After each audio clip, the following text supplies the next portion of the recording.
Come on, Steve. Come on. Do your thing, Big Daddy. I sure will. Good morning, everybody. You are listening to The Voice. Come on, dig me now. One and only Steve Harvey. Got a radio show. Okay. Today is simple. I want to tell you. I want to just talk to you about effort today. Just about effort.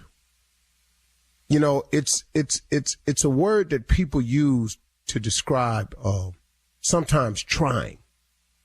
But what I found out about trying is just a noble way of saying you didn't get it done. I tried. And then everybody go, well, he tried. That was the best. Well, that's not exactly true, though. That's not exactly true, you all. And I want to talk to you about that because I don't want you to be one of the people who just tried. See, trying, I mean, I got to tell you, to attempt something, you're going to have to first try. But I want you to change your mindset from trying to getting it done. See, that's a big difference. I'm really more apt to listen to the person that says to me, I'm going to get it done. I'm going to try. What try does is it allows you to fail. It's the person that has the mindset that I'm going to get it done. It's the person who changes the complexion of things. I'm going to get it done is very different than I'm going to try. You know, look, man, I know this sounds a little harsh. But you got to stop feeding yourself these little old wise sayings that it was a valiant try. Hey, man, you talk to anybody that took second place in the Super Bowl and see how they feel about their valiant try. The only way to gain God's real blessings is you have to try something. Steve, you're backpedaling. Now, listen to me close. You have to put forth an effort to allow God to put his finger on something to bless on your behalf. You must start to attempt. Now, in saying getting it done and I'm going to try, that's two different faiths to me. I'm just talking about me now. You may be different, so I can't say this about you. But I can say this about me. If I say I'm going to get it done, I have a lot of faith in it. I am going to get it done because I just don't see failure as an option a lot of times. Now, if somebody says to me, like the Olympic team invited me out to curl one day, which is throw these stones on the ice. If you're not familiar with it, it's very simple. And so I said, man, I'd like to give that a try. I went in full well knowing I may not come away from this little curling lesson as a person who could make the Olympic team. I just wanted to try it because I thought it looked cool and I always wanted to get it done. Well, I failed twice. I threw a stone completely into the other lane. I lost that little ice shoe. It shot out from under me. But you know what? I kept trying, though. I kept trying until I got 4 of them stones in that circle right where I aimed. But now, had I given up after I failed, after I threw that stone in the other lane, after I shot my shoe down all the way to the bottom side, the little ice shoe they give you, I never would did it. But because I was trying, something got me together a little bit because of my effort. And it caused me not to fall the next time, not to throw it in the other lane, not to shoot my shoe to the back of the wall. All of a sudden, my trying became something. Now, had I stayed out there and it wasn't so cold and I went back week after week after week after week, I promise you, I could get it done. I could at least know how to compete in a game of curling. Might not be the best. I might not win the championship, but I could have got it done to the point where I could have competed in a game of curling. So sometimes if you're scared to say I'm going to get it done, just go out there and get started. You know, Learn from every attempt that you make. See, don't quit writing yourself off as a failure every time something don't go right. When I fell on that ice, I could have said, man, I can't curl. But hold up, man, I'm watching 4 other women out here curl, 4 other dudes out here curl, little kids out here curling. Hold up, partner. You know, man. So I learned when I threw that stone on the other ice, when I fell, when my shoe shot off. I learned from every attempt a little bit more about it. And then I said to myself one point in time, man, I'm going to get this stone in that circle. I'm going to get this stone in this circle. And guess what? I got it done. Now, what you saying to me, Steve? I'm saying to you that you got to get started, that you got to put forth an effort. Give God something to bless. Oh, God, bless me. Oh, God, bless me. Bless you what? Bless you where? Bless you how? Stop basing your results on what you're thinking. You got to think higher. You get God in your life, man. He allows you to think higher, bigger, better, more. I'm sitting up in my debt. I came up with a plan to get out of debt in 5 years. I came up with this plan, right? I was sitting up and I was tripping on it. Now I said, wait a minute, man, hold up. This is what I came up with. I said, God created heaven and earth, all of it. The mountains, the sky, the valleys, the oceans, trees, the birds, the Indian Ocean, all of it, made all of it in 6 days. And then he rested on the 7th. So why am I taking to God the 5-year plan? If he can create heaven and earth in 6 days, why am I walking in there talking about help me in 5 years? How is it going to take God 5 years to get me out of debt and he made heaven and earth in 6 days? Do the math here, man. I ain't that big. You ain't that big. You ain't in that much trouble. I ain't in that much trouble. See, God got a way of showing you some things, man, but it's going to take some faith, and faith going to take some effort on your part. Man, get out and do something, man. God will bless you a little bit, and he'll give you a little bit more courage, and then all them attempts you making is going, and all this, oh, I'll try. You know what that turned into? I'm going to get it done. And at the end of the day, that's what you have to do, because trying to pay your rent and not paying your rent is 2 different things. You can try to pay your rent, or you can get it done. Now, how long you think you're going to stay in that house trying? You got to go with the mindset of getting it done. And if you can put some stuff out there and give God a chance to put his finger on it and bless it for you, the most stuff he can do for you. Quit looking around at what everybody else got and go and get some of it for yourself, okay? All right. You're listening to the Steve Harvey Morning Show. In the world of murderous cults, if Charles Manson is king, Cecilia Stein is queen. She conditioned them to be monsters. We are all so horrified by the idea that a mother would sully her daughter in this way. Why stab someone 65 times in the chest? Queen Havoc and Her Murder Cult is a new podcast that investigates the 4-year killing spree carried out by a religious cult in South Africa. She was telling people the Bible says you must go and kill, but actually she was taking revenge. She actually copied American serial killers. A little bit of Charles Manson, you can see a bit of Sons of Sam. Cecilia's cult, called Electus per Deus, killed 11 people over 4 years. Every time you think you understand what's happening, you realize that you're wrong. They let her go. That is what happened. Listen to Queen Havoc from the executive producers of Hell and Gone on the iHeartRadio app, Apple Podcasts, or wherever you get your podcasts. Ladies and gentlemen, the time has come. It's a new day. It's a new opportunity. It's a new chance. It's a brand new blessing. There is no such thing as waking up on the wrong side of the bed. If God wakes you up, everything has the potential to be all right. Depends on how you look at it. Life is 10% what happens to you, 90% what you do about it. I am planning on doing some great things today. Now, along the way, something might happen. A difficulty, a challenge, a setback. But you know what? At least I was here. And this too shall pass. Man, God is good.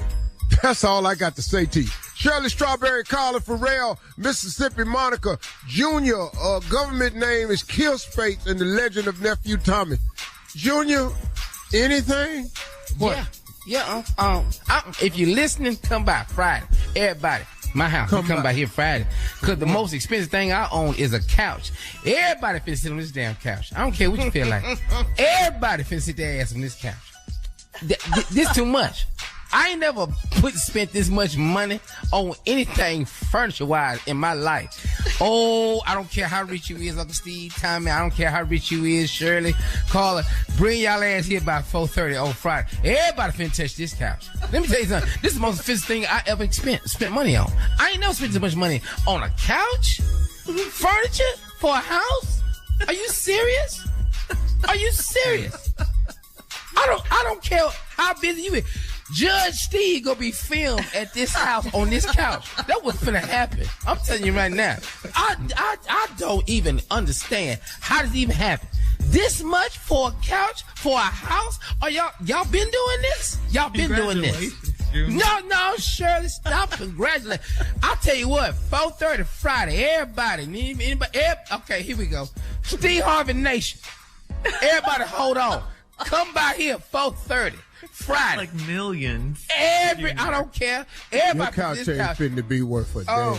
Well, you know what? Let it not be worth a damn because I paid for it already. But I can't believe what I paid for a couch. Junior. You talking about she loved me. Junior. She loved me. Junior. I'm going to wait till off the air to ask you how much the couch was. Ooh, I'm going to just Harvey. wait till off the air. Slow down, Junior. Yeah, we're both the reason you don't want me to come by there, I'm going to just tell it to you right now. Because after you tell me what it costs, I'm going to get back in my car and I'm going to be about pretty mad as hell. Well, can I tell you why I want you? Well, I'm going to tell you why I want you to come by here. Why? Because as soon as you sit on it, the value goes up. I swear. I got news for you. It don't. Right now. I swear, I'll tell you right now. This is going to be a collector's item by this weekend. Yes, it is. Oh, my God. You ain't I'm curious about this number right here. I'm real curious. For a couch. Let me tell you why it ain't going to be a collector's item. Because somebody else got that same damn couch. They didn't make just one. Yeah, Junior. Yeah. All right. Can't wait to see you Friday about 4:30, Junior. Coming up at 32 minutes after the hour, we'll hear from the nephew as he runs that prank back right after this. You're listening to the Steve Harvey Morning Show. It is time now for the nephew to run that prank back. What you got for us today, Neff? This right here is my house, is your house. But that is my house, your house. Here we go. Let's go, cat dog. Hello, I'm trying to reach Russell. Yeah, this is Russell. Hi, Russell. I'm Isaiah. I'm a realtor, real estate, and I'm trying to do some schematics. I'm calling the right house. I'm not quite sure. Are you West Dixie Road? Yeah, that's me. Okay. This is in reference to. How many square feet is your house, if you don't mind me asking? It's about 3,500 square feet. I don't know if this is the right house or not. You have a deck out in the back, a all-weather type of deck out in the back? Yeah, I do. What's this about? Okay. If you don't mind me, Russell, how long have you lived there? Yeah, my man, I've already asked you twice. You asking me for, personal information on my crib. What's this in reference to? Okay. Well, like I said, I'm a realtor, and I'm trying to get ahead of some things that's going on. And well, it's been brought to my attention that your house is going into foreclosure, and it's going to be on the market in the next two to 3 weeks. So I wanted to make sure I was getting the right house, and I wanted to make sure I knew all this. Then you got the wrong house. My house is not going in foreclosure. I'm up to date. I'm good. So you definitely got the wrong house. Okay, hang on. So West Dixie Road, and like you said, 3,500 square feet. This is a 2-car garage, right? I don't know what information you're getting, but when it comes to my name and my crib and what's going on with my bills and all that, I'm up to date and I'm fine. So you got the wrong information. You got the wrong person, or the wrong information on the right house, whatever it is. But this is not. My house is definitely not going into foreclosure. Well, I'm on top of my bills like it's my woman. You get me? So so my whole thing is I don't even know why you're calling. My house is definitely not for sale. It's not going to foreclosure. I'm not behind on my bills. Well, sir, I'm telling you what my books say, and this is I'm looking at legitimate, legal paperwork. Yo, what I'm trying to tell you is this: I don't care about your books. Read what I'm writing to you. I'm up to date on my mortgage. You're just a realtor, so my whole thing is nobody's selling my house. My house is not. Okay, hold on, no. Let's back up. Let's go back to just a realtor. You're not going to talk to me like that. Now, I'm a realtor, and I'm a person that's on top of my game. Your house is going into foreclosure. Now, you can be in denial if you want to be, but I'm just trying to get on top of everything and try to sell the house as soon as it hits the market. So I know what I'm doing. You don't know. Until I sell, my man. Look, my ain't going into foreclosure, dude. So if I'm looking at paperwork here, why am I looking at paperwork that has your address on it, sir? That sounds like a personal problem. Obviously, you're not on top of your Well, the personal problem is going to be yours when they come put you out your house. This says foreclosure at your address. Man, yo, look, I'm trying to tell you, man. Don't knock on my door. Don't call. None of that. Nobody's coming to my house, knocking on the door, trying to put me out my house. And on top of that, a foreclosure takes a long time. Well, that's what I mean. This has been in there a long time. It's coming up in the next couple of weeks. That's what I'm telling you. What paperwork do you have? I am looking at paperwork. What bank? Do you even know what bank is selling the house or trying to put me in foreclosure? You're not. Are you with First Fidelity? That's not your concern.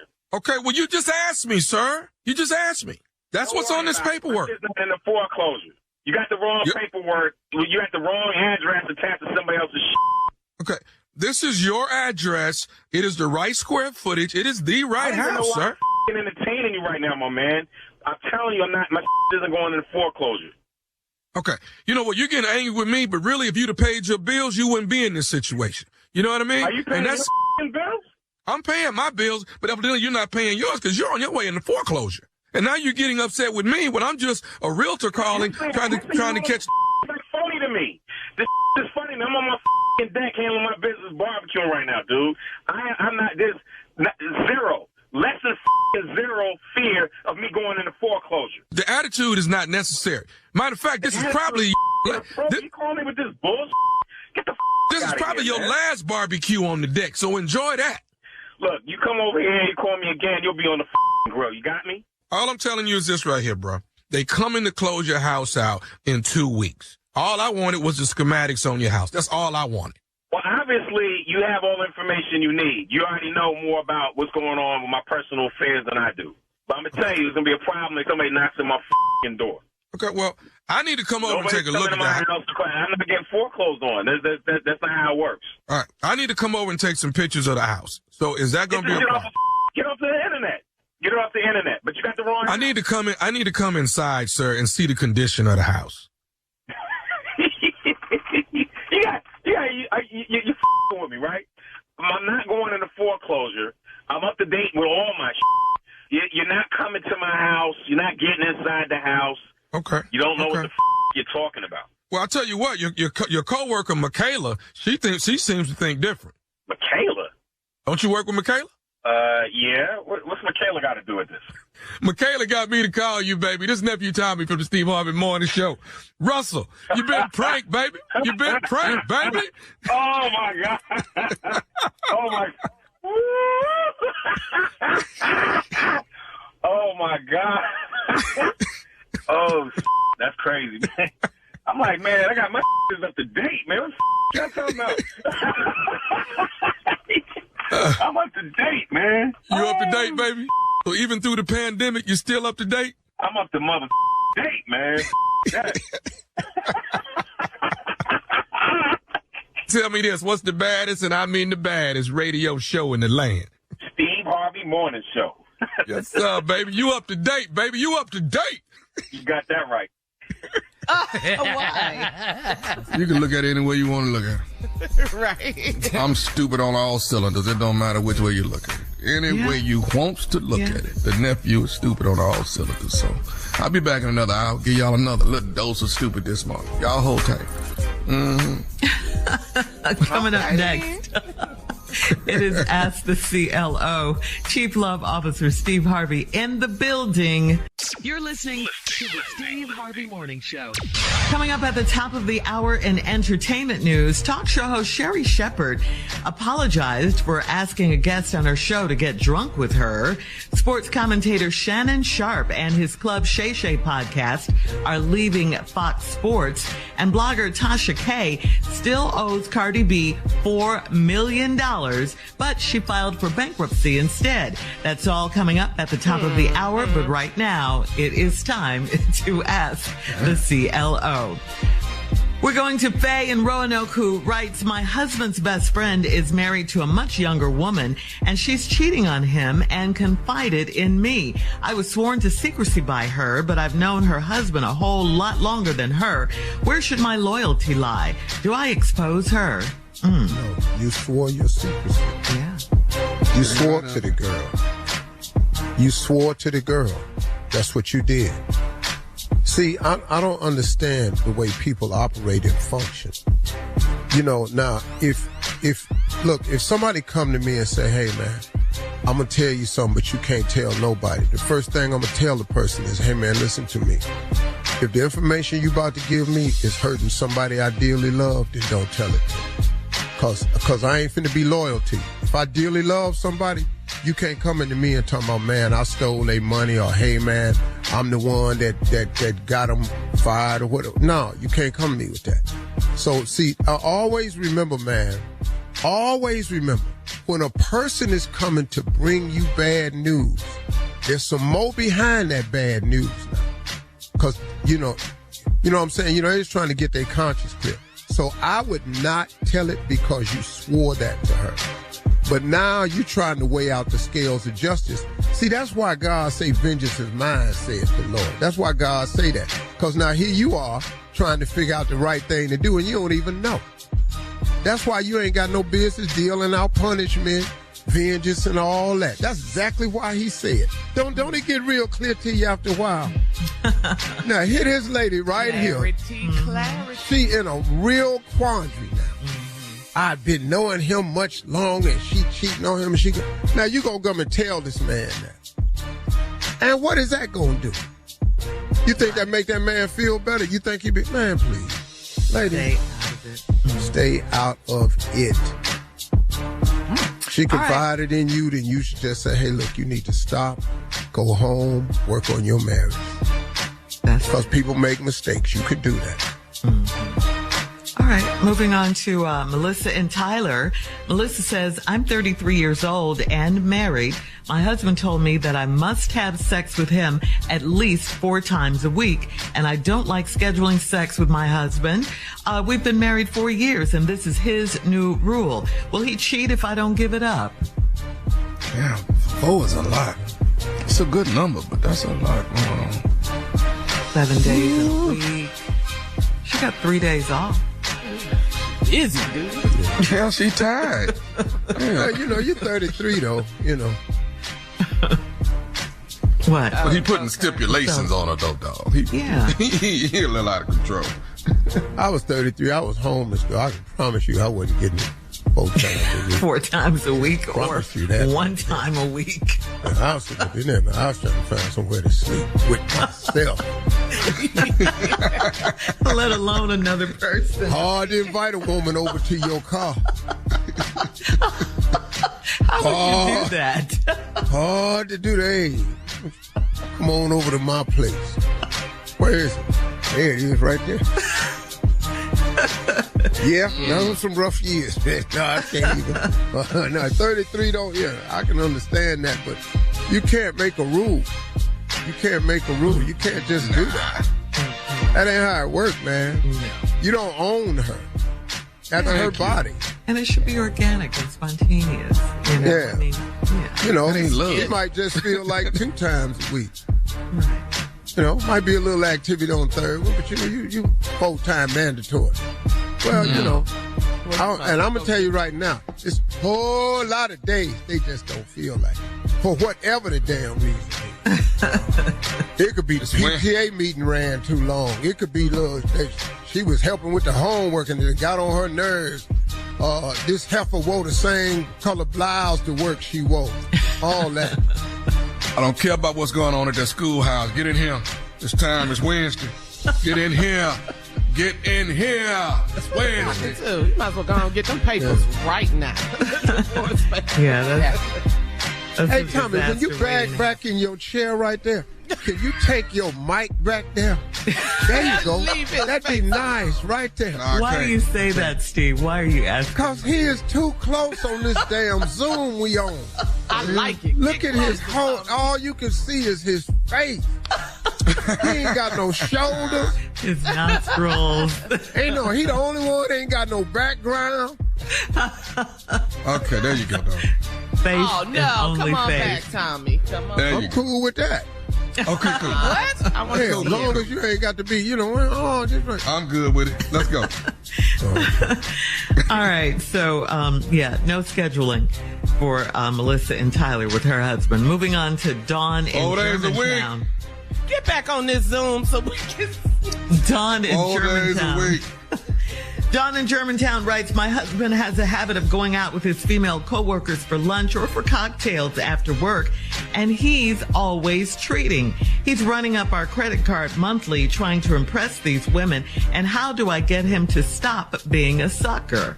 Oh, wait, say that again, Shirley. I missed it. All right, so this is from Dawn in Germantown. Her husband has a habit. He likes to go out with his female coworkers. He likes to take them out to lunch, cocktails after work. And he's always treating the ladies. So the wife says he's running up the credit card monthly trying to impress these women. And she wants to know, how does she get him to stop being a sucker? Well, you stop him. You stop him. That's real simple. Buy them heifers another drink.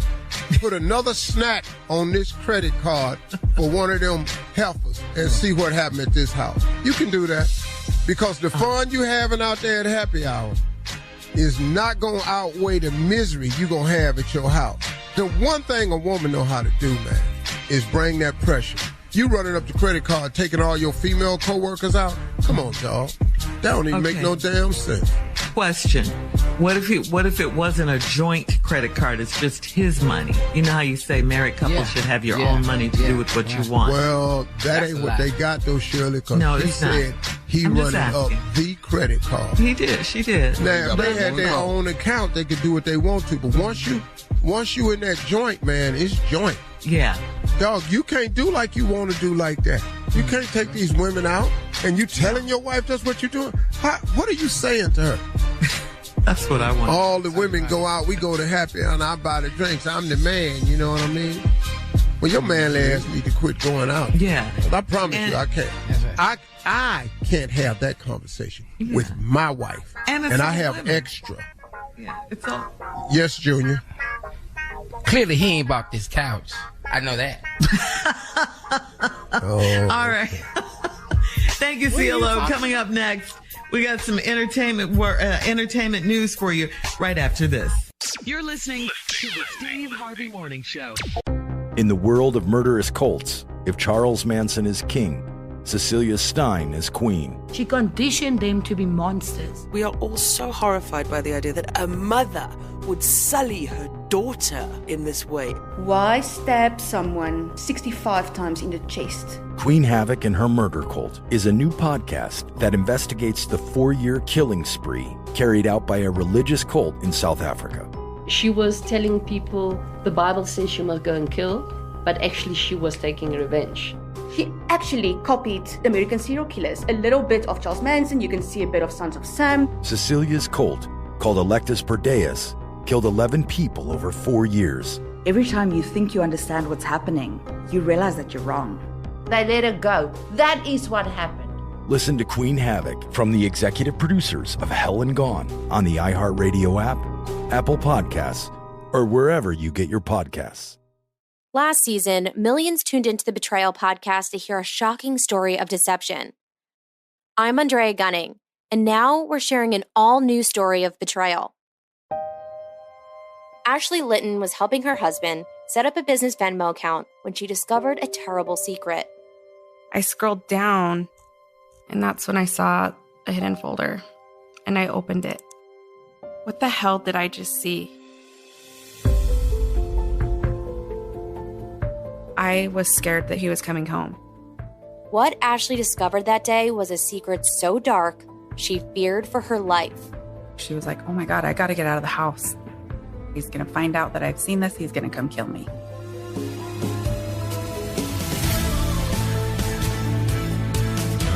Listen to Season 2 of Betrayal on the iHeartRadio app, Apple Podcasts, or wherever you get your podcasts.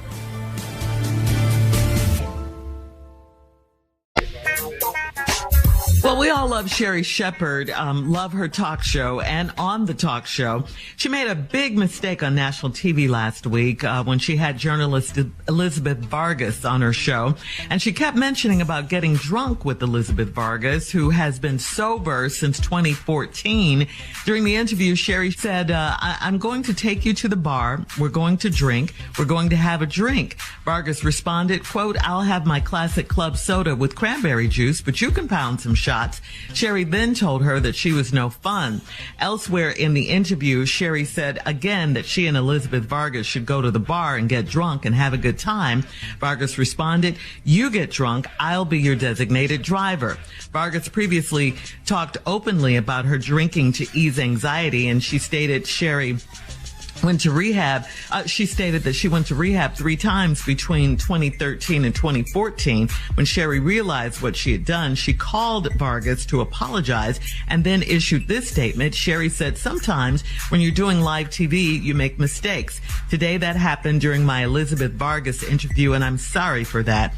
She was very gracious about it in the moment and on the phone when I called her to apologize. So, yeah, I saw this interview, and I was nervous for Sherry. I said, Sherry must not know about Elizabeth Vargas drinking. You know, she must not know about it, or she wouldn't have said that. Yeah, she probably did, you know. And didn't. it happens, you know, man, you make mistakes. If Sherry apologized, that don't make her a horrible person. Right, you know, because Sherry trying to be entertaining and funny. Girl, let's go out and get drunk. Let's go out and get, you know, messing around, but not knowing the whole scope of things can be pretty crazy. But you know. Yeah, she didn't know. And I'm glad she apologized immediately, and she said Elizabeth Vargas was gracious about it. Yeah. But her is Elizabeth Vargas. She's an excellent journalist. Yeah, it was beautiful. I mean, it was a beautiful moment that she was able to apologize and move on from that.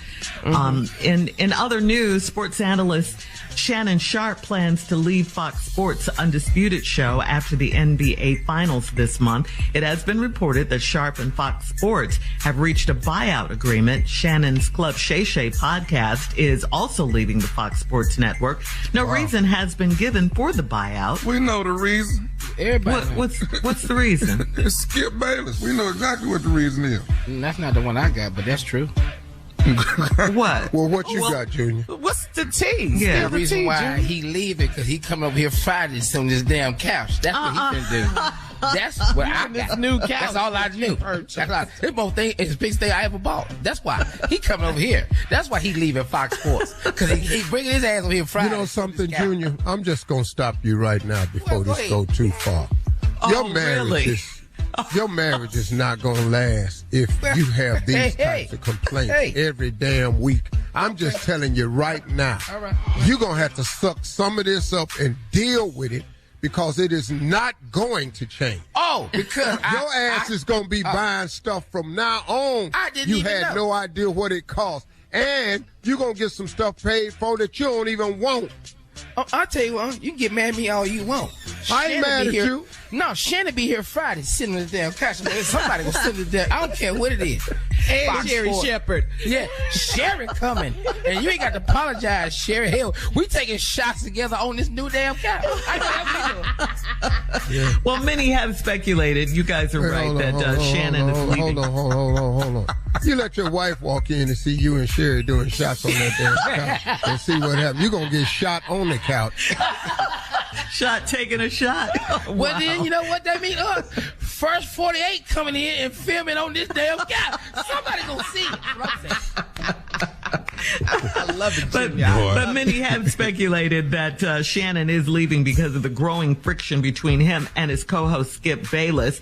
When Stephen A. Smith heard about Shannon leaving Fox Sports, he expressed his interest in having Sharp join him on ESPN's First Take and create one of sports media's most powerful duos. What do you guys think about that?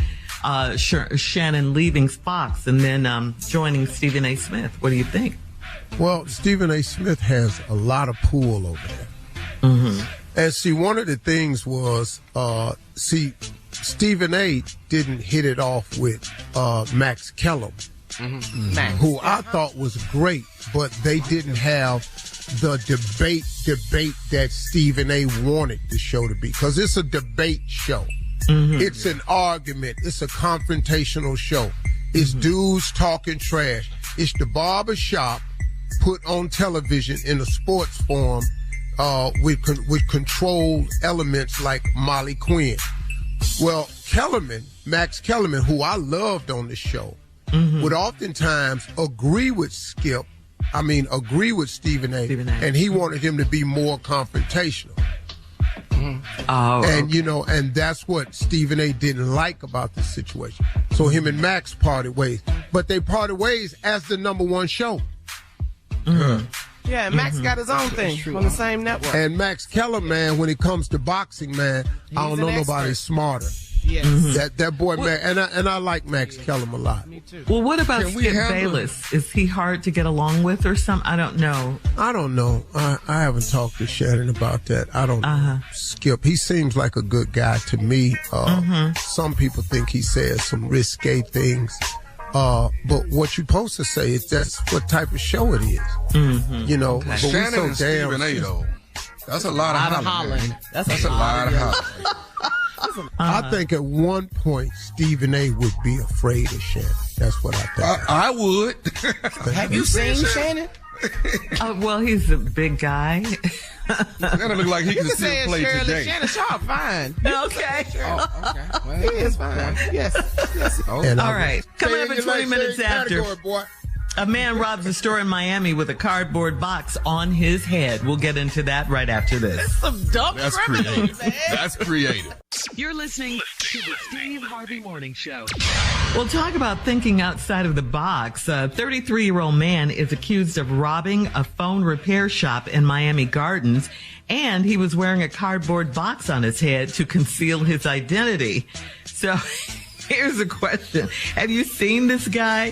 The video of him with this box on his head? Have you guys seen this? The disguise would have worked if he hadn't tipped the box back briefly to get a good look at something and revealed his face on the in-store cameras. The alleged burglar smashed glass display cases and left with at least $8,000 worth of cell phones. The man was arrested and charged with grand theft, burglary, criminal mischief, cocaine possession, and resisting an officer without violence, according to Miami-Dade County booking records. Why do you think he chose a box over his head that he had to lift up so he could see what was going on? Shirley. Yes. The stupid decision he made. I know. Was to go rob a cell phone store. Yes. I ain't even got to the box yet. Okay. What? You in there smashing counters. Yes. Grabbing cell phones. $8,000 worth of cell phone. What now you got to go and sell with serial numbers on it. Bro, when the people buy the phone to go get the service, they got you don't think that this report gonna go out for all these new. No, it's just that whole line of thinking. Crazy. Now let's move on to the box on your head. Okay. All right. We're there now. If you are able to make a dumb decision like I'm going to do smash and grab on a cell phone store, the box on your head makes perfect sense. Why not? Because you stupid. Yeah, and it don't fit. Yeah. Right. Now he got to lift it up to see. Yes. Boy, he should have tried it. He should have did a paper bag because you'd have had a better shot, with the eyes that cut you wear out. to football games, where you don't want nobody to know it's you. You've been better off with that. Look at this. Look at this. Look at the screen. Look at the do-rag. Yeah, I see it, Carly. Oh my God, I see it. This is food was in there with a white That's box. a loose box. That's a loose box. If somebody call him, he turn and he can't see. They would blow his disguise though, Jerry. Oh. Now check this out. Now he in jail right now. The other inmates is watching this on the news. Yes. Okay. He's sitting next to him, and they're going, "Damn, dog, is that you?" Yeah, right You about a stupid. Yeah, that was pretty up there in stupidity. Yeah. Oh man. All right. Well, coming up next, she is here, Sister Odell, right after this. You're listening to the Steve Harvey Morning Show. Well, ladies and gentlemen, she's always here on time. Sister Odell in the building. Here she is.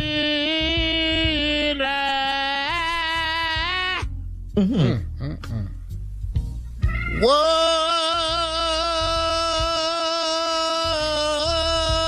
lost. Now I'm found. Oh! Glory. Yes. Just in the nick of time. Good morning. Boy running through me.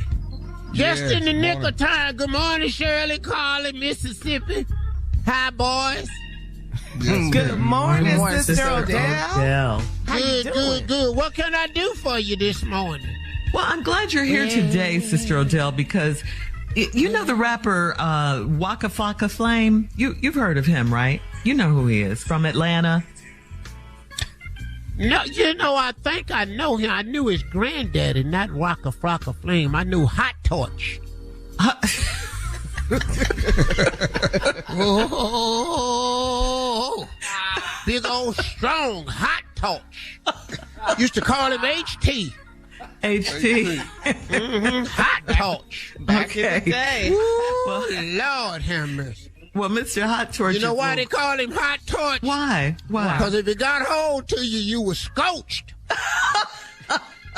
Scorched, okay. Well, he was cut through farmlands just wrecking lives. It was women's looking for him and daddies looking for him. He had a warrant out for him before warrants was ever created. Oh, really? He the one was on wanted posters. Oh. But what the police didn't know, he was wanted for other things too. Other things? He was just wanted. You know what I'm saying? Go ahead, anyway. Yes, ma'am. But what is he saying about walking them? Well, Hot Torch's grandson, Waka Flocka Flame, just recorded this gospel song with gospel artist James Fortune. Now, the song is called Voyage, and I just wanted to get your take on this. How do you feel about rappers crossing over to spiritual music? You know, Snoop did it a couple of years ago. Well, the Lord got to save you from something. Ain't nothing wrong with that. Okay. Come on over here. They've been doing, listen, little man, Curtis Franklin. Kirk Franklin. Yeah, yes, ma'am. Look at what he did. He brought the little hippity hop to the gospel community. Yes, ma'am. And we didn't care for it when he did it at first, but then he brought more young people in. So, you guys should get it. Maybe he can come on in and, get some souls turned over to him. Because if what's his name would have flocked. If Would a Flock can come in, then all the rest of them, Tarface, he might save Tarface. He might save what's his name, Krupak. Krupak ain't here no more. Gone. They could have got Lil Smalls. You could just say all these rappers you're mentioning are deceased. You could get Iced Tea. You could get Lemonade. You could get. Little baby, big baby, that there baby, the other baby, who's baby, sweet baby, chocolate baby, big baby, fat baby, small baby. Baby, do that there. Baby, look at here. Over here, baby. Over there, baby. Get all them babies saved. Yes, ma'am. You know, so that's what you need, people like that, to come on to the Lord. Yes, ma'am. So be you best you can. like this. You like this. You like the anybody get saved. Got to know Jesus. Got to know Jesus. Mm-hmm. Amen. You just got to know him. So were those some of your favorite rappers that you mentioned? Do you have any favorite rappers? No, my favorite rappers is, Petey Pablo. I liked him. He was country. Petey Pablo. Sing it for me, Sister Adele. Take your shirt off. Spin it around your head like a helicopter. Take your shirt off. I told y'all. Everybody have it. But y'all wouldn't listen to me. Now you in the club. Dancing your ass off. Shake it down. Shake it down. Shake it down. Shake it down. I told y'all. All right. Everybody Sing have us out, Sister Odell. Prank phone call coming up next. You're listening to the Steve Harvey Morning Show. Coming up at about 4 minutes after the hour, it's my strawberry letter for today. And the subject is room temperature water and dish soap. Okay. Room temperature water and dish soap. We'll get into that, find out what that's all about in just a few, because right now it is time for the nephew and today's prank phone call. What you got for us, Nav? There's some taxes that need to be paid. Okay. And I know you all pays the taxes, and I know my uncle don't want to hear the word taxes because that just sends him into something. Into a frenzy. A frenzy for sure. But this right here is booty taxes. What? Booty taxes. Yeah. See, when I have spent money on another man's wife and I have spent as much as I have, I'm going to have to claim taxes on her. I can't spend that much money and not be able to claim. You understand what I'm saying? Yeah. So I'm going to go ahead and call this man and let him know that we dealing with some booty taxes. And now, Tommy, can I ask you something, Tommy? Sure. I just want to ask you something to you. Are they coming by here Friday? Because I need to make sure they sit on this couch with these booty taxes. I need this booty. If you want some booties on your couch, I got it for you. But this booty taxes. We do a booty tax then. That's fine. But this is what I'm paying for it. I'm just trying to claim this. Let's go. Cool. Let's go, cat dog. Booty taxes. Hello. I'm trying to reach Kendrick. This is he. Hey Kendrick, how you doing, man? My name is Anthony, man. Anthony Collins. They call me AC. How you doing? I'm good, bro. How you doing? I'm good. Hey, listen, this right here, man, this, I don't even know how to put this, though, but, hey, listen, I'm calling you, man, because I got some issues. I'm getting ready to file my taxes, and I'm going through all my expenses, all my receipts, and all this kind of stuff. You know, I can't just let this go, man. I didn't spend like $20,000 on your wife last year. And I'm trying to figure out. Oh, bro. Wait a minute. You asking me? You done spent $20,000 on the chick I'm married to. Is that what you telling me? No. All I'm trying to do, man, is I'm trying to do a write-off. That's what I'm trying to do. I'm trying to claim. No. The write-off. Basically, what you telling me is you my wife. I ain't say all that. What the you saying, bro? All I'm saying is I'm trying to figure out, is it all right if I claim Melanie on my expenses? Man, I'm over $20,000 on money I spent on Melanie last year. So first, let me understand something right quick. Okay. You asking me for permission to claim my wife. When the did you ask for permission to my wife? Help me with that, bro. Okay. Let's do this here. Gerard, I ain't say I did that. You saying that?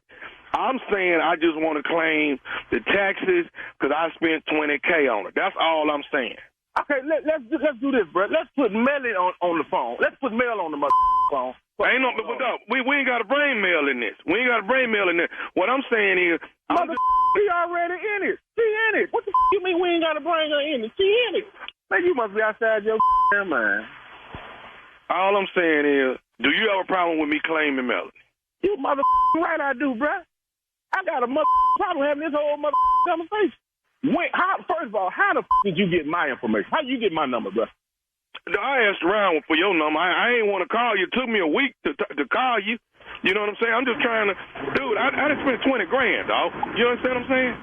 When did you spend 20 grand? That's the shit I want to know. I ain't spent 20 grand on this mother, and I'm married to her ass. So what the are you doing that you spent $20,000 on my wife, and then you want to claim that shit? Help me understand that shit, bro. Hey, man, I ain't trying to go into all my receipts on everything I did for Melanie. I'm not trying to do that. All I'm trying to do is just I want to know if you. I don't want us both claiming it because that's how you get in trouble. Bro, you already in trouble. Trouble is the last thing you ought to be worried about. And you calling my phone, telling me about some that you got going on with my old lady, and then you telling me, can I have your permission? You Okay, so dog, we got to get some kind of resolution to this. A good resolution is a good ass whooping. What the you mean a resolution? That's the only resolution we gonna get, bruh.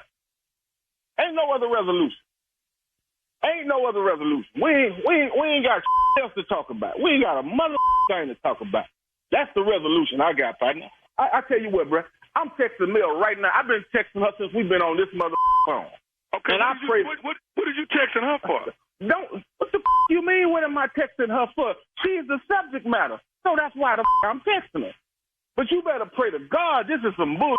I hope to God y'all got y'all people up with me like this, partner.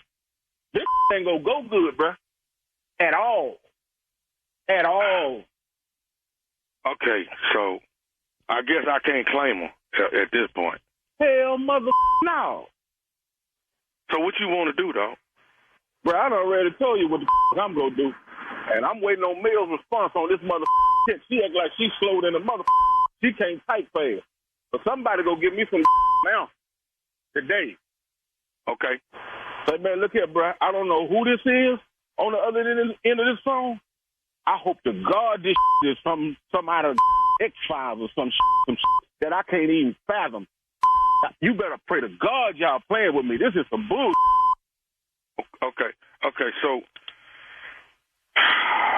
can I go on and tell you this here, dog, and then I'm going to go and get out your way, man, because I know how it's going to go after this. Can I just go and tell you something else? I don't know what the else you can tell me, bro. Only thing I can tell you, Kendrick, is that this is Nephew Tommy from the Steve Harvey Morning Show. Your wife Melanie got me to prank phone call you, dog. Boy, y'all some ratting mother, boy. You look that about to come in with your mother. Oh God, man, y'all ain't man. Y'all ain't man.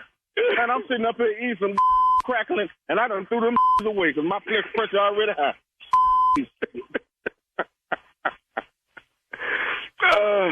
You all right, man? I got to make sure you all right before we get off the phone. You good? Man, I got to go get me a drink. Yeah, I'm all right, but boy, y'all ain't All right, tell me this. What's the baddest, and I mean the baddest radio show in the land? Man, the damn Steve Harvey Morning Show with that rotten ass nephew Tommy. And there you have it. There you gonna get it. Tax that behind. Tax that behind. Those are booty taxes right there. All right, everybody paying them. You're paying them whether you think you're not. You know what I mean? You're paying them. Right now? You paying them? Oh, you're paying for it. Trust me. Everybody paying booty taxes. It ain't on your paperwork, but you paying for it. I'm just letting you know. Okay? All right. And let's get some booties out there in New Jersey. Earthquake Father's Day. No. Let's get them on out there, baby. Earthquake Father's Day comedy show with Earthquake, Donnell Rollins, Nephew Tommy, Tony Roberts, Vanessa Fraction at the New Jersey Performing Arts Center. That's going down Father's Day night, which is Sunday night at the NJ Pack, June 18th. Tickets are on sale right now at the NJ Pack. Once again, Earthquake, Donnell Rollins, Nephew Tommy, Tony Roberts, Vanessa Fraction. We will be in the building. Yeah, New Jersey, baby, here we come. Been a long time.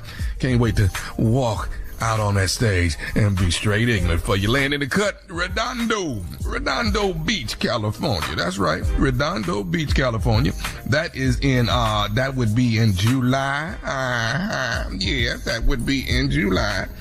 at the Redondo Beach in California. Yeah, I'll be there. When's the last time you've been to California? It's been a minute. Mm-hmm. It's been since I got People Inside My Head comedy show. It's been a minute. Okay. So All right, Stupid coming back. Thank you, nephew. Coming up next, Strawberry Letter. Today's subject, room temperature water and dish soap. We'll get into it, find out what that's all about right after this. You're listening to the Steve Harvey Morning Show.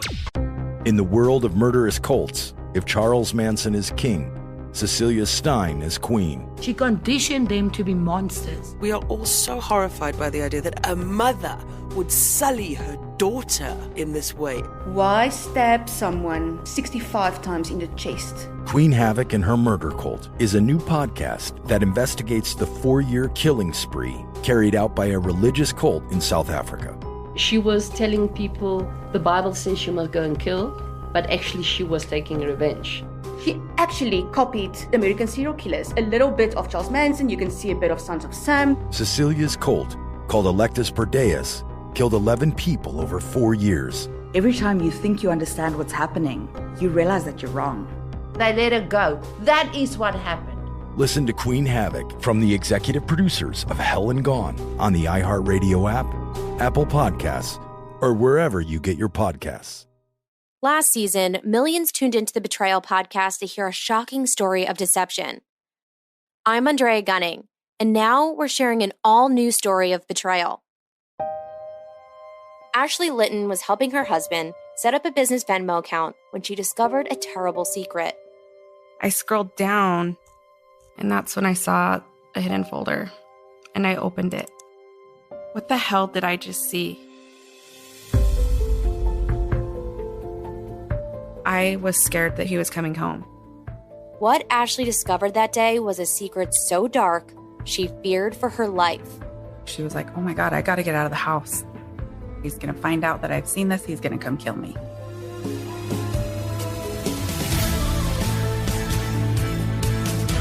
Listen to Season 2 of Betrayal on the iHeartRadio app, Apple Podcasts, or wherever you get your podcasts.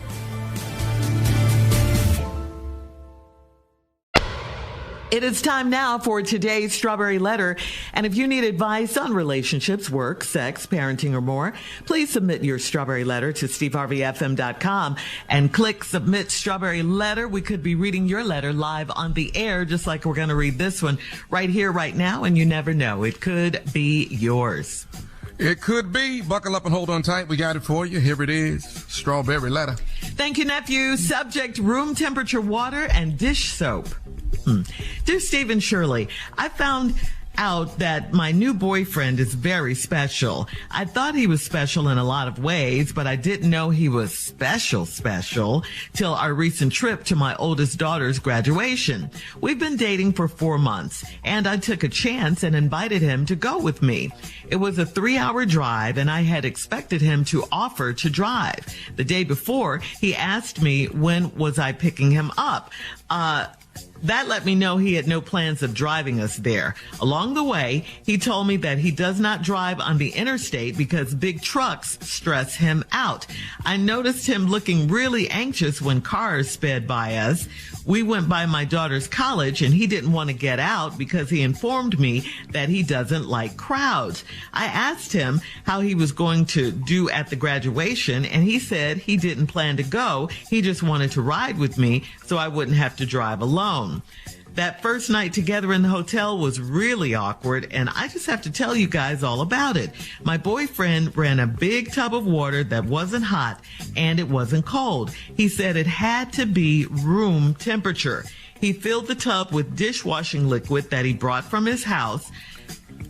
First off, I don't understand sitting in a tub in a hotel room. He didn't wash it out first.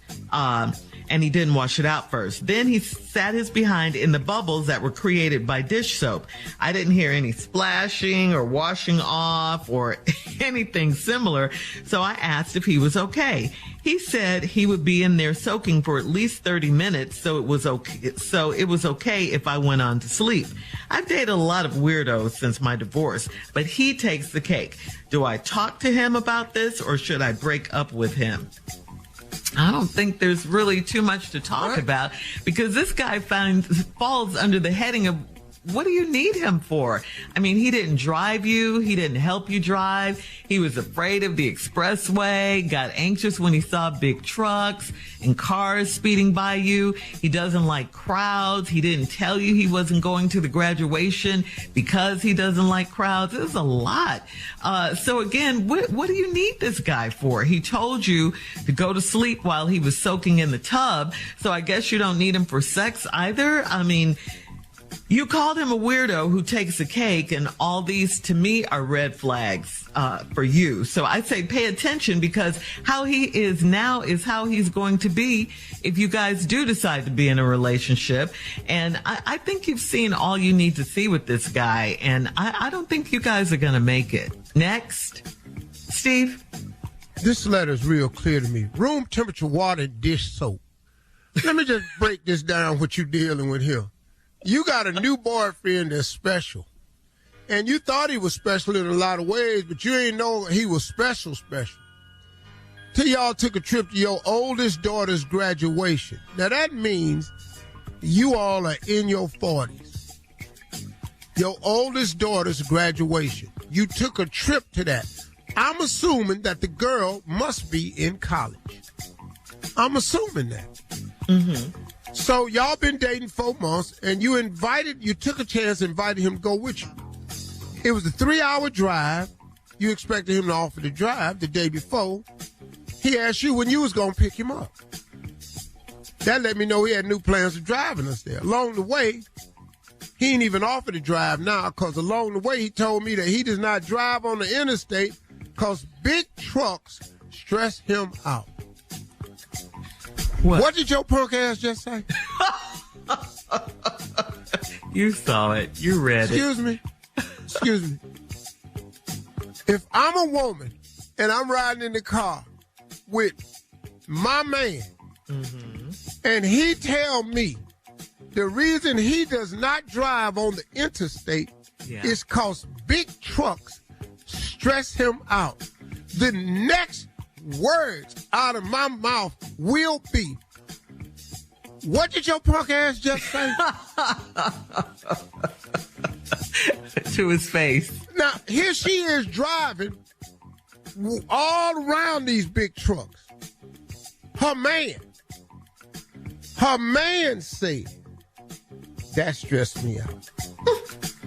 And then you noticed him looking really anxious when cars sped by us. So now you done slowed it down for his scary ass. And now he looking anxious when cars speed by. His shoulders going up by his ears every time a car go by. He in the car whimpering.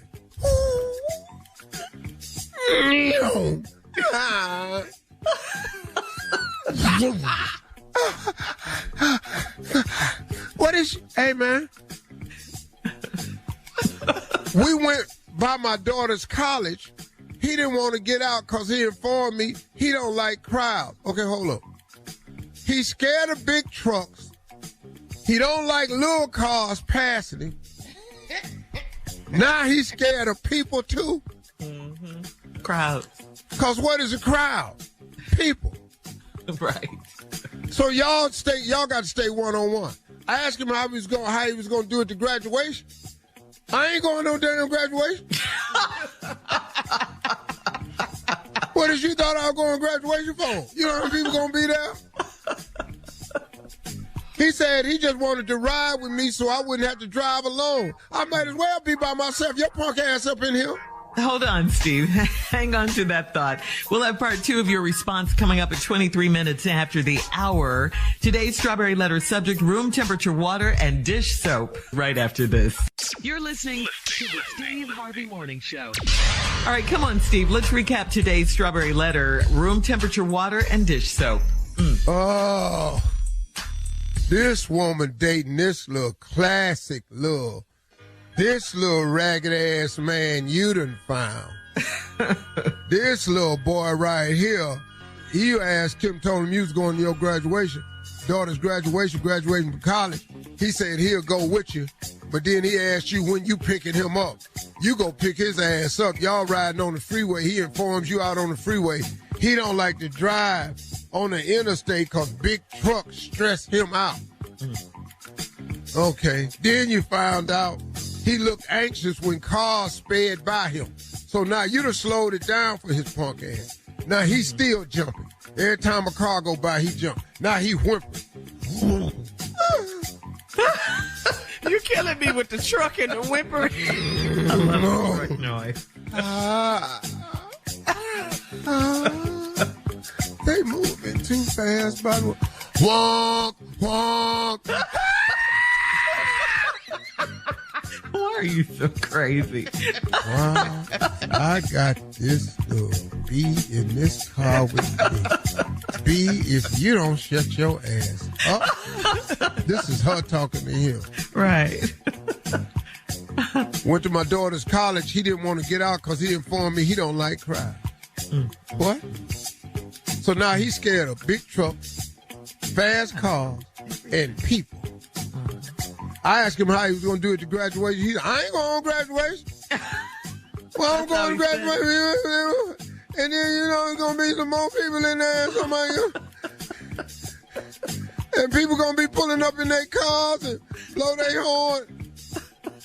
He said he just wanted to ride with you so you wouldn't be alone. Might as well be alone. Your punk ass in the car. Scared, shaking, hollering, quivering. First night together in the hotel was really awkward. My boyfriend ran a big tub of water that wasn't hot and it wasn't cold. He said it had to be room temperature. He filled the tub with dishwashing liquid that he bought from his house. Listen to me. The only thing could have made this worse is if he'd have had a book, a glass of wine. Because I'm just going to tell you ladies right now, if your man gets in a bubble bath, which is okay. Ain't nothing wrong with a man taking a bath. Ain't nothing wrong with that. Thank you. But if he got a glass of wine and a book, get some candles. We gonna have some questions. We just gonna have some questions. I'm telling you, I don't mind a man taking a bath. A lot of men take baths, relaxes them, hard day at work, got it. Yeah.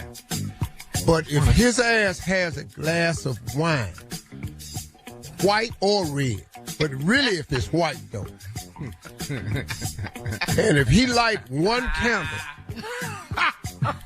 and his ass gets a novel, and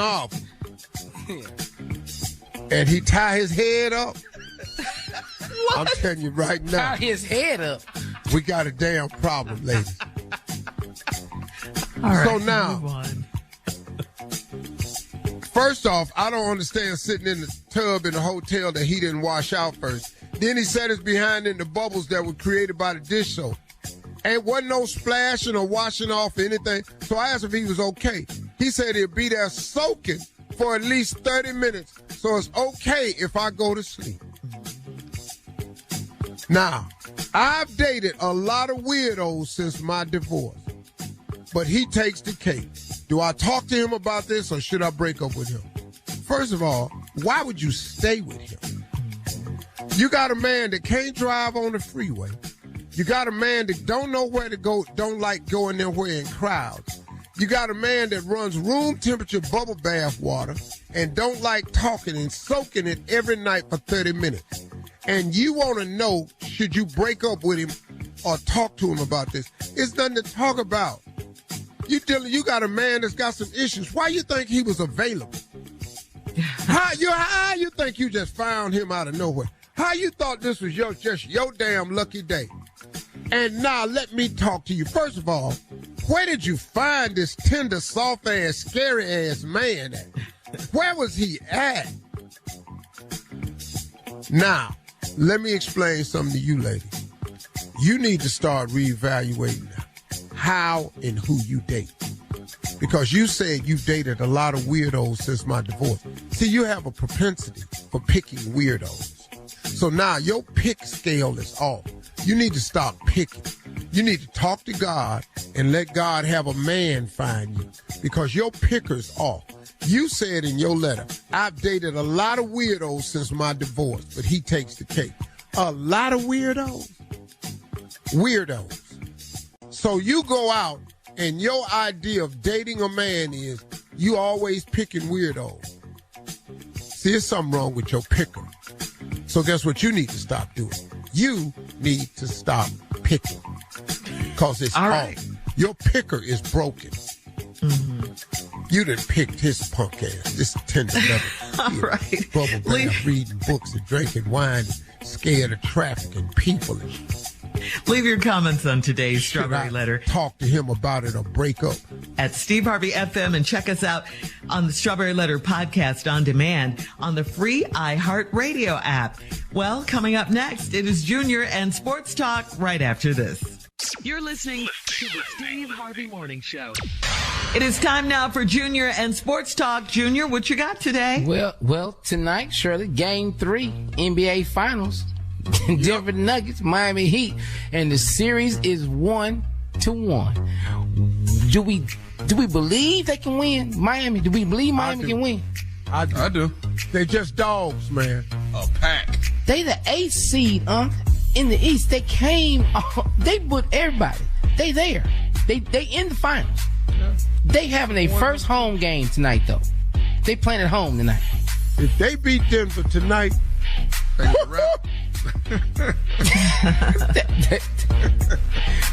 what is it you like about Jimmy Butler? What is it that Jimmy Butler do for you? He's straight hood. He's straight hood. I love it. He hood, man, but when he talk, he humble.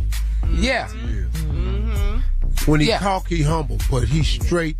He hardcore ball player. Oh, man. He don't give a damn about no 3 points, nothing. He want baskets. Jimmy Butler play basketball like an inmate. Wait a minute, what that mean? Wait a minute, hold on. What that mean? What you mean? If you lose in prison, it'll be a long time before you play again. Oh, okay. We ain't got but 1 hour, so you got to keep winning. Yeah, you don't play again till tomorrow.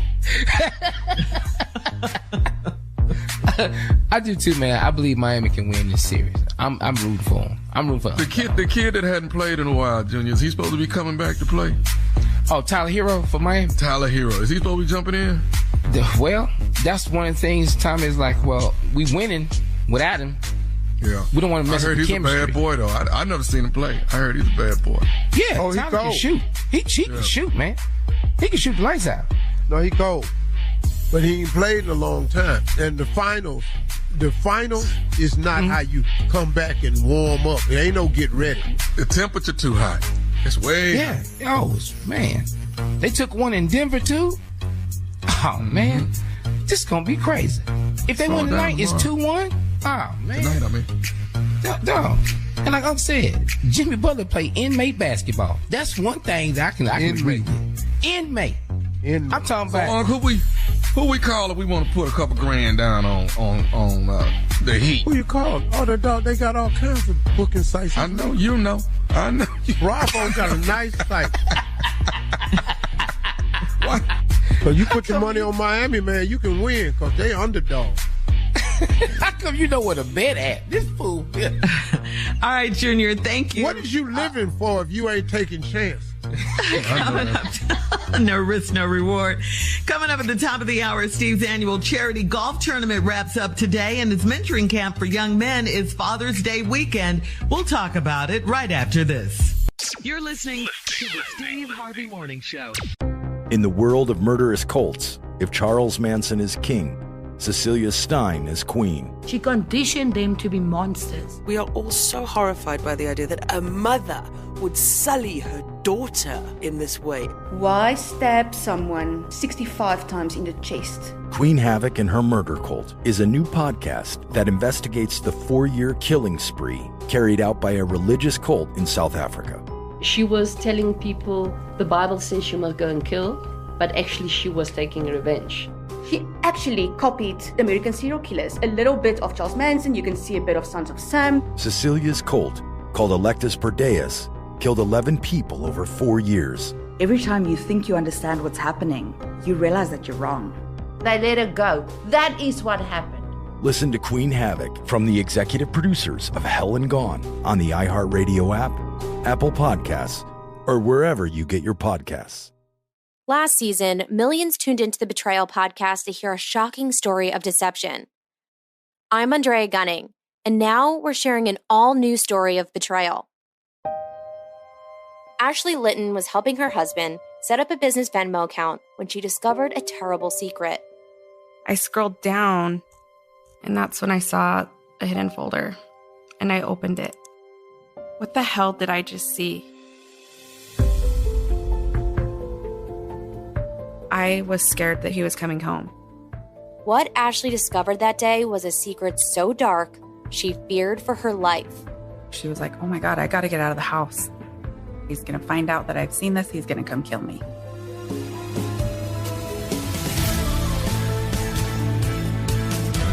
Listen to Season 2 of Betrayal on the iHeartRadio app, Apple Podcasts, or wherever you get your podcasts.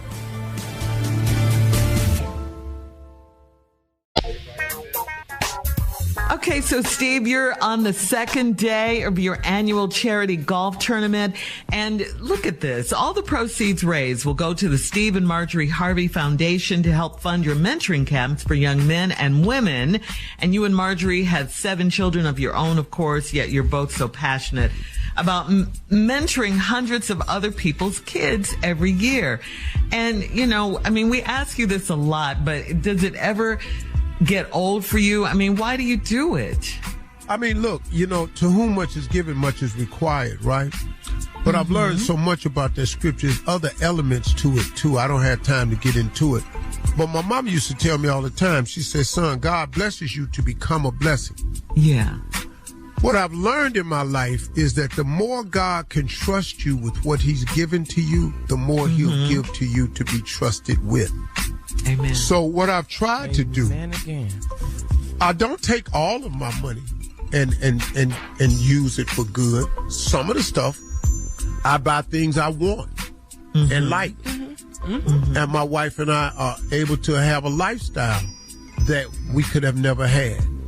But a large portion of what I do is for other people. And I do enough. You know, I'm very happy with the amount that I do. It's amazing the number of people go, why would you buy a car like that? You know how many people you could have fed? Yeah, but, you know, that's not my job, though. That's not, nor is it your job. You know, you have to do your fair share.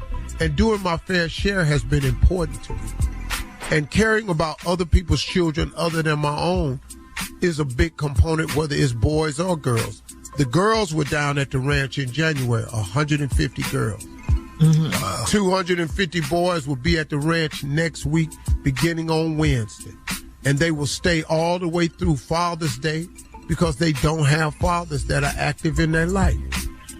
And so we celebrate Father's Day and we show them what real men look like. And I got a lot of great volunteer men that come down there and talk. And we spread 2 messages. The principles of manhood and dream building. That's it. You can take these principles and you can go to college, you can go to the military, or you can go on and get in the work world. But that's my job. I'm very different from Camp Grace, Dave Piedmont down there, has a camp about 50 minutes from mine, who I've modeled a lot of my stuff after because he's done it the right way. And he's in the soul-saving business at Camp Grace. He gets and turns children to get their lives turned over to Christ. Oh, okay. I'm in the life-saving business. I'm trying to save boys' lives. Then if you want to get saved along the way, okay, but I got to get you.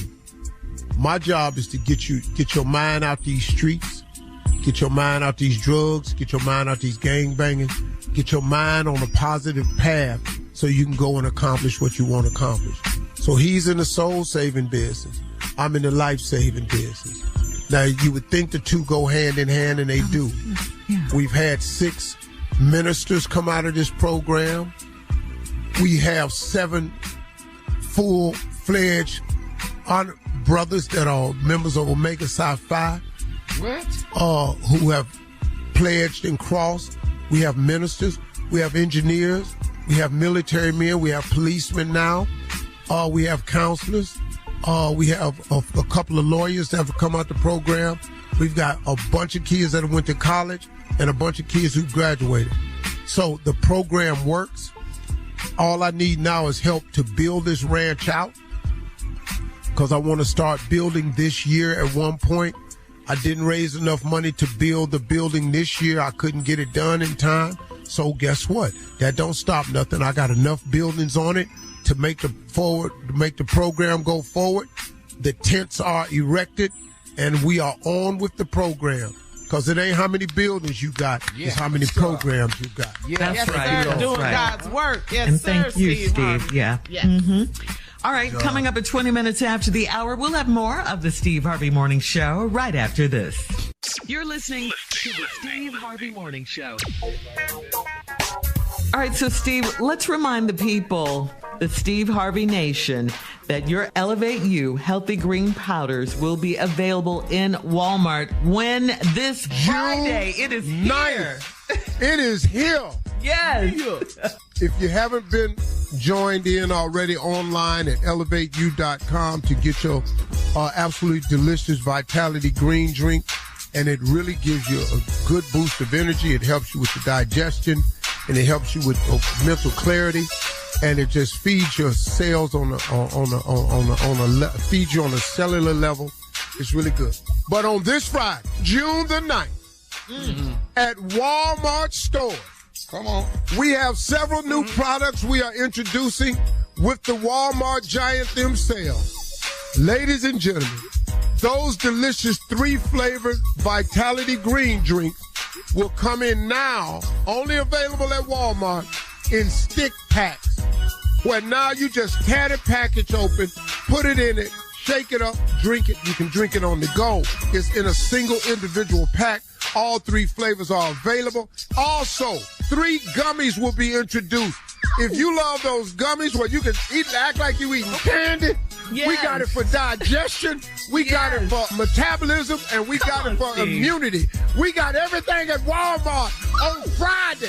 Go in there and say, where's Steve Harvey's stuff at? More of the Steve Harvey Morning Show coming up at 33 minutes after. We'll play a round of Would You Rather right after this. Where's Steve Harvey's stuff? You're listening to the Steve Harvey Morning Show. It is time now for a round of Would You Rather. Would you rather have dry, cracked lips all the time or dry, ashy skin all the time? Woo. Be careful, Steve. No, I got to take this skin. There's no way these things can be in your lips face. gotta be wet. That long right here. No. Yeah. Gotta be big. Yeah. Because I'll be in your face look like 2 glazed donuts is talking to you. It ain't going to be a good look at all. I'll tell you that Steve, your right now. lips, dog. Yeah, my lips got to be wet. What, Tony? My lips got to be wet. Yeah. Wet my whistle. You know what I'm talking about. Okay, so you want ashy skin. Okay. Yeah.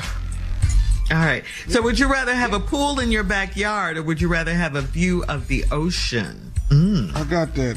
Both of them. Let me tell you something. I ain't got neither one, and don't want to talk about these ones because they all sound expensive. Well, you finna get one. Yeah. A pool, that's next, Junior. Yeah. Mm-hmm. I take All right, You see Steve, that couch was high. You see that from your couch. Yeah. All right, would you rather get $1 million tomorrow, $1 million tomorrow, or would you rather, or would you rather wait 5 years and get $10 million? I could wait that 5. I'm waiting the 5 years. I'm gonna get the 10 in 5 year. Steve? That million tomorrow, I passed. He's so rich. I get the million tomorrow. What? You so rich? I would get Boy, your ass. Wednesday because there's no guarantee. Yeah, on my nerves. Listen to me, y'all. Take that damn million. Thank you. ASAP. Yeah. Don't listen to this little rich ass boy over here. Then we ought to be asking them who would they rather then, and not whether me and you would rather. Now, would you let's rather, go on. Carla? I told you my answer tomorrow. Let me get that meal. I told you. Yeah, come on. And start fixing your life up right now. Immediately. Yeah. Yeah. Talking crazy tomorrow. All right, would you rather take a vow of celibacy or a vow of silence? Silence. So you're just going to be quiet. Steve, you talk for a living. What is it going to be for you? I mean, we all do, but take a vow of how long is we talking? It's just, would you rather a vow? 5 years, a year, 10 years, however, a vow. I can't stop talking for no 5 years. I'm going to take a vow of celibacy, but I'm not going to do it. So you're just lying so at you this broke point? Your break your vow. You're gonna break I broke a vow before. We know. We'll put be my back. hand on the Bible and got on stand and lied. Yeah. We'll be back with our last break of the day at 49 minutes after, and we'll get some closing remarks from the one and only Steve Harvey right after this. You're listening to the Steve Harvey Morning Show. In the world of murderous cults, if Charles Manson is king, Cecilia Stein is queen. She conditioned them to be monsters. We are all so horrified by the idea that a mother would sully her daughter in this way. Why stab someone 65 times in the chest? Queen Havoc and Her Murder Cult is a new podcast that investigates the 4-year killing spree carried out by a religious cult in South Africa. She was telling people the Bible says you must go and kill, but actually she was taking revenge. She actually copied American serial killers. A little bit of Charles Manson, you can see a bit of Sons of Sam. Cecilia's cult, called Electus per Deus, killed 11 people over 4 years. Every time you think you understand what's happening, you realize that you're wrong. They let her go. That is what happened. Listen to Queen Havoc from the executive producers of Hell and Gone on the iHeartRadio app, Apple Podcasts, or wherever you get your podcasts. Well, if you missed part of today's show, you can catch up with the Steve Harvey Morning Show on demand on the very free, I said free, iHeartRadio app. There you go. Yeah, yo. And yeah, it's free. So, Steve, any parting good closing remarks you have for us today? Y'all have to give me some questions for these. I got a question for you. I got a question for you, too. Okay, go ahead. I'm open. Let's, ladies and gentlemen, proceed. Okay, so you got your big golf tournament coming up. You're raising funds, and proceeds will go to the Steve and Marjorie Harvey Foundation. What are you wearing? How fly will your golf gear be today? At the tournament, I'll be wearing PXG golfing attire. What is that? PXG is the newest golf line that's out for golf clubs. It's a really great golf club. My game the same. It feels better when I do hit a good shot. Because you're so fly. No, you look good, you play good. Yeah. Feel good. You look good, you feel good, you play good. You play well. My claim to fame is I'm the greatest every now and then golfer to ever live. What that means is it is amazing that I can play at the level that I play, and I don't play. Now, these guys out here that's handicapped 10, 12, all that single-digit handicapping, you don't want my game. I understand that. You don't want my game. And I want your game. I really do. But I don't have the time to put in to get it to have for your game. Right. So I play my game. I go out there and enjoy myself. Look, I play with a foursome. We have a mulligan on each side. You get a mulligan on the front nine. You get your breakfast ball. And then on the front, you get a mulligan. And then on back, you get a mulligan. For those of you that don't know what a mulligan means, it means you get one shot that you get to do over. Okay. So that's how I play with my buddies, because, we all at the same level. We ain't great. So, we go out there and we enjoy ourselves. I ain't got no nationally ranked handicappers and all like that. I don't do all that. You all is here. If my ball is behind the tree and up against one of the roots, I'm moving my ball. I'm not busting my teeth out trying to get this ball out. I got to go to work tomorrow. I need my teeth. So I don't do that. And if you need to move your ball You know, if you right there on that red hazard line, I'll let you play it. I don't give a damn. Go on, hit it up, man. So, you know, it ain't that serious to me. I just play golf to enjoy it, man. I'm not out there stressing myself out. Lee Elder, great Lee Elder, who's passed, God rest his soul, told me one time with a group of guys, we was playing with him out in California one time. This guy was just cussing. He got the 4 holes. Lee Haney said, the young man, stop. He said, you want some advice? He said, yeah. He said, you ain't good enough to get mad. Hello. Wow. Ooh, you talking about keeping it 100. Bruh, that fixed it for me. Lee Elder said, you're not good enough to get mad. See, pro golfers, they can get mad because they know better. He said, on your best day, you ain't good. Dog, you can't even break 90. Now you out here hitting an errant shot. What you mad about? Most of your shots is errant. No, you ain't on time. You don't make greens in regulation. Right. You don't drive the ball and then your second shot, you on the damn green. Oh, I be down there by it. And boy, but when I do get on it though, woo, what? You know, I very rarely make greens in regulation on a faux par. But when I do get up there though, can't talk to you. No, hell no. That walk be serious, don't it? That walk. Oh, dog, I'm gonna par because I can putt. I very rarely three-putt. I very, very rarely three-putt. Is there going to be some cheating at the tournament? It was in Abu Dhabi. Who cheated? The Earn Your Leisure boys. They were cheating. They won the golf tournament in Abu Dhabi. Oh, those are the ones that never played before, right? No. Yeah, they never played before. They didn't cheat. They only played 9 holes. What? But they turned their scorecard in. And it showed they shot, what, a 30-something? What? That don't make no sense. What? So they won the golf tournament. So are they going to be playing at your golf tournament today? No. You didn't. They're not invited. You didn't borrow them. No, they don't come. They can't. You can't even play. Okay, they're banned. So what are you looking for today? What's gonna be fun or exciting or what are you looking to happen today? Just the camaraderie of the guys. There's a lot of cool guys that come every year. I only see once a year. There's some cool brothers out there, man. And we be talking trash, having a good time. There's a lot of cool people out there. Now, the people that's coming out there to take pictures, ass finna be disappointed. Why? Because that ain't what I'm out here for.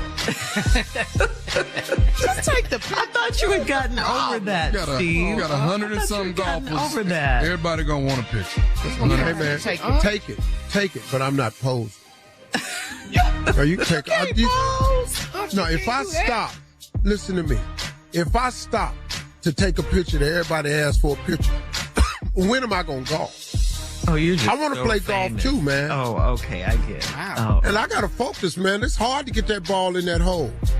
Then I got the news cameras following me around, so they got 2 holes to get their pictures, and then their ass got to go on, so I can enjoy my day. That's all it is. On the news. But if you come out there for pictures, you came out there. I ain't gonna never change. No, I didn't. You shut up, dude. I ain't the golf range. I thought he had grown past this. Have a great day, y'all. Talk to God. He love to hear from you. Yeah, bye. And don't ask me for that damn picture.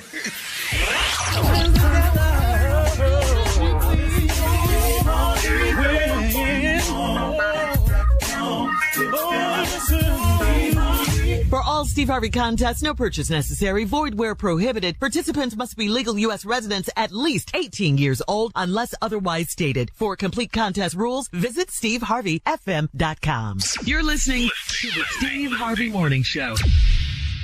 From the executive producers of Hell and Gone comes a new podcast investigating the serial murders orchestrated by South African cult leader Cecilia Stein. She conditioned them to be monsters. In the world of murderous cults, if Charles Manson is king, Cecilia Stein is queen.